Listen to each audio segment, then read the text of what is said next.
ದಿನಕ್ಕೊಂದು ದೈವವಾಕ್ಯ. ಹಣವಂತನ ಪ್ರಾಣ ರಕ್ಷಣೆಗೆ ಅವನ ಹಣವೇ ಈಡು, ಬಡವನಿಗೆ ಈಡಿನ ಬೆದರಿಕೆಯೂ ಇರದು. ಜ್ಞಾನೋಕ್ತಿಗಳು 13:8. ಆತ್ಮಾವಲೋಕನ. ಒಬ್ಬ ಮನುಷ್ಯನ ಜೀವನವನ್ನು ಬೇರೆ ಬೇರೆ ರೀತಿಯಲ್ಲಿ ಅಳೆಯಬಹುದು. ಅದರಲ್ಲಿ ಶ್ರೀಮಂತಿಕೆ ಮತ್ತು ಬಡತನವೂ ಒಂದು.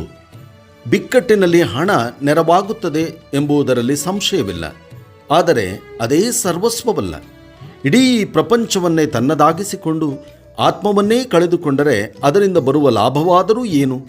ಶ್ರೀಮಂತಿಕೆಯನ್ನು ಗಳಿಸಿಕೊಳ್ಳಲು ಎಷ್ಟು ಕಷ್ಟಪಟ್ಟಿರುತ್ತಾನೋ ಅದನ್ನು ಉಳಿಸಿಕೊಳ್ಳಲು ಅದಕ್ಕಿಂತಲೂ ಹೆಚ್ಚು ಕಷ್ಟಪಡಬೇಕಾಗುತ್ತದೆ. ಬಡತನವು ಶ್ರೀಮಂತಿಕೆಯಷ್ಟೇ ಉಪಯೋಗಕಾರಿ. ಜ್ಞಾನದ ತಿರಸ್ಕಾರವೇ ಬಡತನದ ಮೂಲ ಎನ್ನುತ್ತಾರೆ ತಿಳಿದವರು.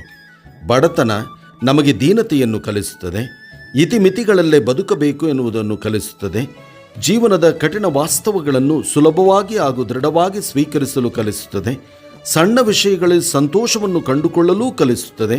ಆದ್ದರಿಂದ ಎಲ್ಲವನ್ನೂ ಸಮಾನವಾಗಿ ಸ್ವೀಕರಿಸಲು ಬೇಕಾದ ಜ್ಞಾನವಿದ್ದರೆ ಒಳಿತಲ್ಲವೇ?